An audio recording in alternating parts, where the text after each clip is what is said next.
Welcome to my YouTube channel target academy. कल हमने शुरू किया था हिटलर और नाजीवाद, जो है विश्व इतिहास का एक टॉपिक है, जिसमें हम इतिहास से संबंधित कुछ ऐसे तथ्यों को जानेंगे जो हमें जानना भी चाहिए, सिर्फ पढ़ाई की दृष्टि से नहीं। तो आज हम शुरू करते हैं। उसके आगे का हमने वर्साई की संधि तक पढ़ा था। इसके पहले हम आज एक रिवाइज, छोटा हल्का रिवाइज करेंगे। वर्साई की संधि क्यों करनी पड़ी? जब सेंट्रल पावर का जो अगुआ था जर्मनी वाले देश जब ये हार गए, सबसे पहले तो ऑस्ट्रिया, जब सर्बिया पर आक्रमण किया गया, सर्बिया वाले देश पे, ये सर्बिया एक राष्ट्र था जो एलाइज पावर का ही साथी था। सर्बिया के राजकुमार की हत्या हो गई और इसने ऑस्ट्रिया के राजकुमार की हत्या हुई, सर्बिया पर इसने आक्रमण कर दिया जर्मनी ने। तो रसिया ने कहा कि मेरे भाई, किसी को क्या पता किसने हत्या की, तुमने क्यों ऐसे आक्रमण कर दिया? ऐसे धीरे धीरे ये इससे लड़ गया, वो उससे लड़ गया, छोटी छोटी गलतियों के लिए ऐसे सारे देश लड़ गए। मतलब उनको लगा था कि ये युद्ध है 2-4 महीने में खत्म हो जाए, 2 दिन में। इनको क्या पता था कि 1914 से ये 18 तक का मैटर आ जाएगा और 4 सालों में ये सारे देश खोखले हो जाएंगे। खोखले तो दोनों पक्ष के देश हुए ना, और आर्थिक और सामाजिक दोनों दृष्टि से खोखले हो गए। खोखले चाहे जो हो जाए, लेकिन किसी ना किसी को तो विजयी होना था। वो जो है एलाइज पावर वाले देश जो है ब्रिटेन और फ्रांस वगैरह की जीत हुई। जीत के फलस्वरूप इनसे जो है इनके फलस्वरूप इनका हर जाना इनको भरना पड़ा जर्मनी को। जर्मनी इस हर जाने के रूप में वर्साई की संधि होती है। वर्साई की संधि में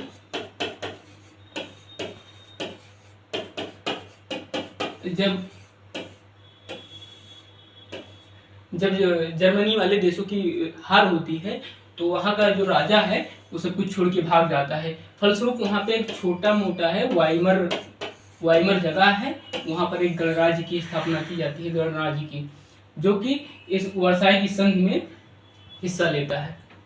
वर्साई की संधि में क्या होता है, जो है जर्मनी के जो है 10% भूभाग, 10% पॉपुलेशन, 10% जनसंख्या को हाईलाइट कर लिया था, जो कि किसी ना किसी रूप में टैलेंटेड हो सकते हैं, डॉक्टर बन सकते हैं, वकील बन सकते हैं, और जो है जर्मनी के विकास में अपना योगदान दे सकते हैं। 13% यहाँ के भूभाग को हाईलाइट कर लिया जाता है, छीन लिया जाता है, इस पर अधिकार कर लिया जाता है। 26% कोयले वाले क्षेत्र पर अधिकार कर लिया गया, उनको कोयला वाला क्षेत्र छीन लिया गया। 75% वहाँ के कोयले वाले क्षेत्र को का अधिकार कर लिया गया। अब सोचिए, किसी का जनसंख्या तो गई है, इसके साथ में इसके टैलेंटेड लोग भी गए, उसके भूभाग को छीन लिया गया, कोयले वाले क्षेत्र को छीन लिया गया, और जो है लोहे वाले क्षेत्र को छीन लिया गया। इसकी अर्थव्यवस्था तबाह कर दी गई। इतना सब लेने के बावजूद एक यूएन बना था फर्स्ट वर्ल्ड वॉर के टाइम में, संयुक्त राष्ट्र बना था, उसको भी मान लीजिए जर्मनी है, ये फ्रांस हुआ, बेल्जियम, और इधर जो है पोलैंड पड़ता है। यहाँ की जो कुछ राज्य, पोलैंड था, इसने यहाँ पे कब्जा कर लिया, इसने यहाँ पे कब्जा कर लिया, इसने यहाँ पे कब्जा कर लिया। ये राइन वाला क्षेत्र पड़ता है, जो राइन नदी के किनारे पड़ता है, इसको जो है डिमिलिटराइज कर दिया गया। मतलब इसको यहाँ 1-1.5 लाख सेना से ज्यादा रखने की मतलब निर्देश देगा कि आप 1 लाख से ज्यादा सेना नहीं रखते। और सोचिए, अगर आपके देश भारत के जो है कश्मीर वाले बॉर्डर पे अगर सेना ना रखने दिया जाए, तो वहाँ पे क्या हाल होगा? लोग आएंगे पाकिस्तान के, घुस के वहाँ पे कब्जा कर लेंगे। तो वहीं यहाँ भी आएंगे, घुस के यहाँ पे कब्जा करने लगे। 1923 तक आते आते इसको 6 बिलियन, मतलब उस टाइम इतना सब करने के बावजूद 6 बिलियन का इसके पे जुर्माना लगाया गया था। जर्मनी पे 6 बिलियन का जुर्माना लगाया गया। और 1930 में ये एकदम अपंग हो चुका था, इसके पास पैसे नहीं बचे थे, ये कैसे देता? तो उस टाइम पे अमेरिका ने आके मदद की वैसे, लेकिन वो मदद जो थी बहुत ज़्यादा नहीं थी। तो 1923 में अमेरिका ने मदद ऐसे की, भाई तू बहुत वो है, अपंग हो चुका है, अब हम तुमको शॉर्ट टर्म लोन देंगे। शॉर्ट टर्म लोन मतलब थोड़ा तू पैसा ले, मान लिया 15 लाख लेता है, तो जा कुछ कमा खा, उसमें से थोड़ा मुझे भी दे ईएमआई के रूप में, और कुछ अपने देश का विकास भी कर। लेकिन 1929 तक आते आते एक आर्थिक महामंदी वाला दोहराई, जिसमें अमेरिका बहुत बुरी तरह से उसकी जो अर्थव्यवस्था है टूट गई, उसके यहाँ खुद पैसे नहीं बचे थे उस टाइम पे। तो सोच लो जो है अमेरिका की स्थिति कुछ तो ठीक थी, लेकिन जर्मनी में ये हाल था, जर्मनी की हाल था कि एक बैलगाड़ी भर लेकर पैसे जो है ऐसे नोट छापे जा रहे थे, नोट जो है छापे जा रहे थे, एक एक ब्रेड का पैकेट जो है एक एक बैलगाड़ी पैसे भर लेकर जाना पड़ता था। अब सोचिए कि एक ब्रेड का पैकेट लेने के लिए एक बैलगाड़ी लेने जानी पड़े, तो वहाँ की व्यवस्था कितनी चरमरा गई है। तो जब अमेरिका ने मदद की, वहाँ पे आर्थिक महामंदी आई, कुछ पैसे दिए और 1929 के दौरान वो भी चला गया। अब स्थिति बहुत ज़्यादा जर्जर हो गई थी। तो अभी तक हमने वर्साई की संधि के बारे में पढ़ा। वर्साई की संधि में क्या क्या हुआ? जर्मनी को आर्थिक रूप से अपंग बना दिया गया, जर्मनी को उसके हिस्से छीन लिए गए, 10% आबादी छीन ली गई और 26% के लोहे का क्षेत्र छीन लिया गया, 75% लोहे का क्षेत्र और 25% कोयले का क्षेत्र छीन लिया गया। इतना सब होने के बावजूद उसके ऊपर 6 बिलियन पाउंड का जुर्माना लगाया गया, 6 बिलियन पाउंड का जुर्माना लगाया गया। अब सोचिए 6 बिलियन पाउंड का जुर्माना इतना सब होने के बावजूद भी लगा दिया गया। चलिए ठीक है, आर्थिक रूप से अपंग कर दिया गया एकदम से। अब ये जो था ये सब हर्जाना किसको भरना पड़ा? जो भी नया जन्मा जो था वाइमर गणराज्य को सब थोप दिया गया वाइमर गणराज्य पर। अभी जो नया जन्मा था इसको कुछ नहीं पता था, जैसे नया बच्चा होता है वो धीरे धीरे सीखता है, लेकिन इसके पैदा होते हुए थोड़े बढ़ा भी नहीं था, अभी विकसित भी नहीं हुआ था कि इसके ऊपर इतने जुर्माने ठोक दिए गए। अब जब ये जो है ये अगुआ था, वाइमर गणराज्य जो है उसका जर्मनी का नेतृत्व करता था, तो अब जो है जर्मनी की जनता इसके खिलाफ हो गई। क्यों हो गई? क्योंकि इसको बहुत ज़्यादा बेइज्जती का सामना करना पड़ा, इतने सारे मतलब हर्जाना जुर्माना लगा दिया गया। इस कारण जर्मनी की जनता एकदम से इसके विरोध में हो गई। उस समय भी समाजवादी जो इसके समर्थक थे, समाजवादी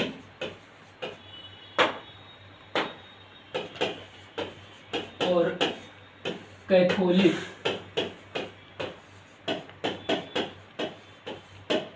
व डेमोक्रेटिक लोग इसका समर्थन कर रहे थे।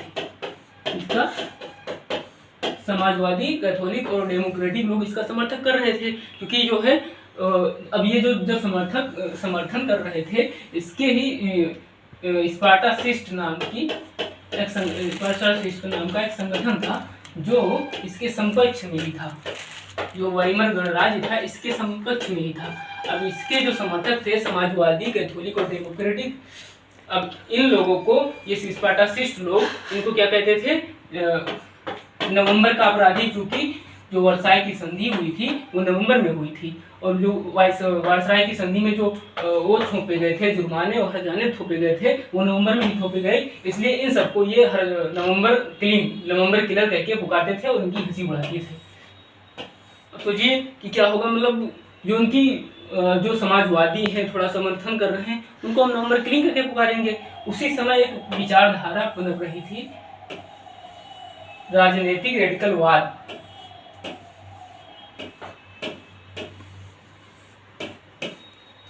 राजनीतिक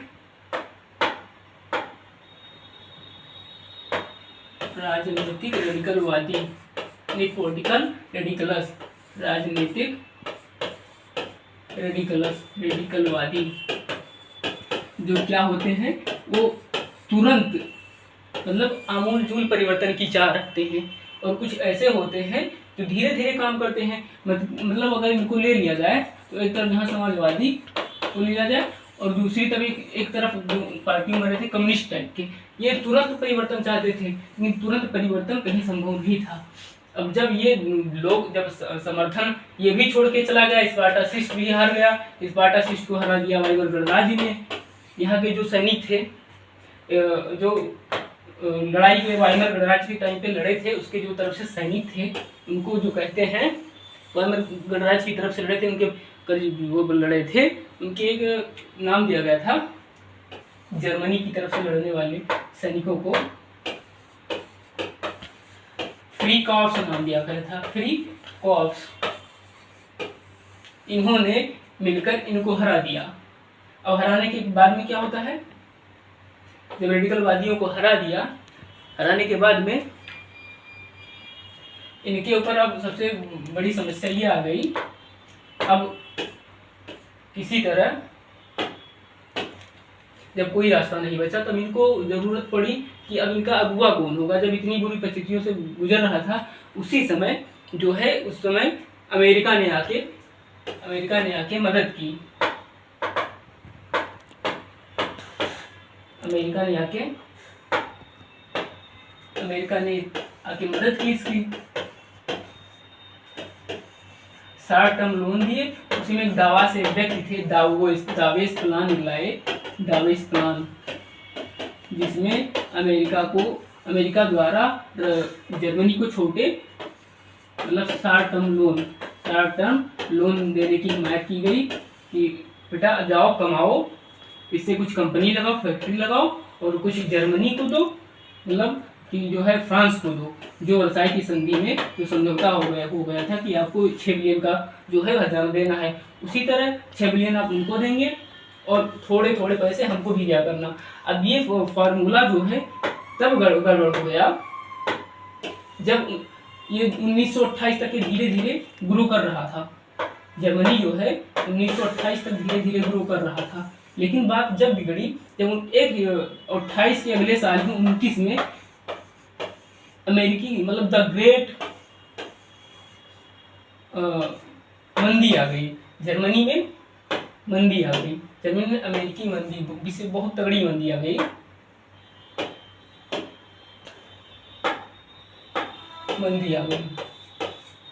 मंदी में क्या हुआ, पूरे अमेरिका की जो है अर्थव्यवस्था चरमरा गई थी। पहले तो जर्मनी में ऐसा हुआ कि एक बैलगाड़ी लेके पैसा भर के जाना पड़ता था उन लोगों को खिलाने के लिए, एक ब्रेड का पैकेट लेने के लिए। लेकिन अब डाफ्ट योजना के तहत जो है अमेरिका में जब वो आया, मंदी आई, तो पूरा इन लोग का जो है वहाँ का एक शेयर बाजार एक ही दिन में ठप पड़ गया। शेयर बाजार ठप हो गया, बैंक बंद हो गए। अमेरिका के 1.3 करोड़ जो शेयर हैं वो एक ही दिन में बिक गए। अमेरिका जो है बर्बाद हो चुका था उस टाइम पे। जर्मनी के लोग पूरा अपने जैसे कुत्ते के गले में से पट्टा डालना नहीं आता है, उसी तरह लोग गले में पट्टा डालकर लिखे हुए होते थे willing to do any work, मतलब कोई भी काम हो हमको दे दो हम कर लेंगे। वहाँ के लोग जो है इतनी बेरोजगारी फैल गई थी कि लोग चौक चौराहे पर ताश खेलते हुए मिल जाते थे। फर्जी में अपराध बढ़ रहा था। जब रोजगार नहीं होगा तो अपराध बढ़ेगा ही, अपराध बढ़ेगा तो जो है जाहिर सी बात है उसकी अर्थव्यवस्था में कोई परिवर्तन नहीं आने वाला है। लोग चौक चौराहे पे थम पड़ गए, चौक चौराहे पे घूम रहे हैं। किसान जो है एकदम से बेकार हो चुका है, वहाँ का फसल बर्बाद हो चुकी है, वो एकदम से लूट चुका है। तो क्या होगा, उस समय जो है इन लोगों को, जर्मनी के लोगों को कुछ दिखाई नहीं दे रहा था, उनको सिर्फ यही दिखाई दिया। अब इसी टाइम पे जो है हिटलर का उदय होता है। हिटलर मसीहा के रूप में सामने आता है सबके, मसीहा की अब जो करना है यही करेगा। लेकिन जो है इसने जो है शुरुआत में एक सैनिक था जो हिटलर जो था,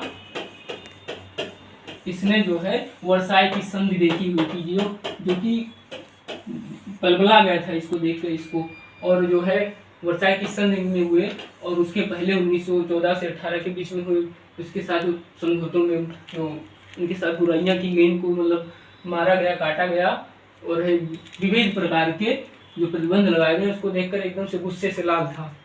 अब इसको ये छोटा सा एक सैनिक था, इसने नेशनल सोशलिस्ट पार्टी को ज्वाइन किया था, नेशनल सोशलिस्ट पार्टी को ज्वाइन किया। बाद में इसने इस पे पूरा नियंत्रण कर लिया, इसने नेशनल सोशलिस्ट पार्टी पर पूरा नियंत्रण कर लिया था। नियंत्रण करने के बाद में इसका नाम भी इसने बदल दिया, उसका नाम रखा था नेशनल सोशलिस्ट पार्टी का नाजी पार्टी, नाजी पार्टी। इसी का आगे चलकर नाजी पार्टी के नाम पे ही नाजीवाद का उदय होता है। नाजीवाद के उदय के तौर पे जो है जर्मन सुपरवाइजर इन्हीं के दौरान जो है एक इनकी अर्थव्यवस्था को सुधारने के लिए जब ये हावी हो गया धीरे धीरे, जब अब नाजी पार्टी जो है 1929 तक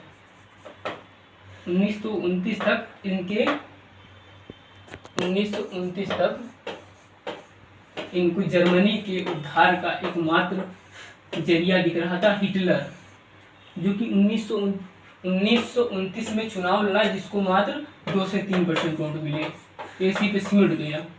और यही आगे चलकर 1933 के चुनाव में इसको 37% वोट मिले और आगे चलकर यही बहुत बड़ी पार्टी बनी और इसको जो है जर्मन के राष्ट्रपति ने बाद में जर्मनी के राष्ट्रपति ने इसको चांसलर पद धारण करने के लिए, चांसलर वहाँ का सबसे टॉप मोस्ट पद होता है वहाँ पे उसने पद धारण करने के लिए जर्मनी के राष्ट्रपति ने इसको आमंत्रित किया और यहीं से शुरू होता है जो है हिटलर का काल। और आगे की जानकारी को कल जानेंगे, अगले वीडियो में जानेंगे।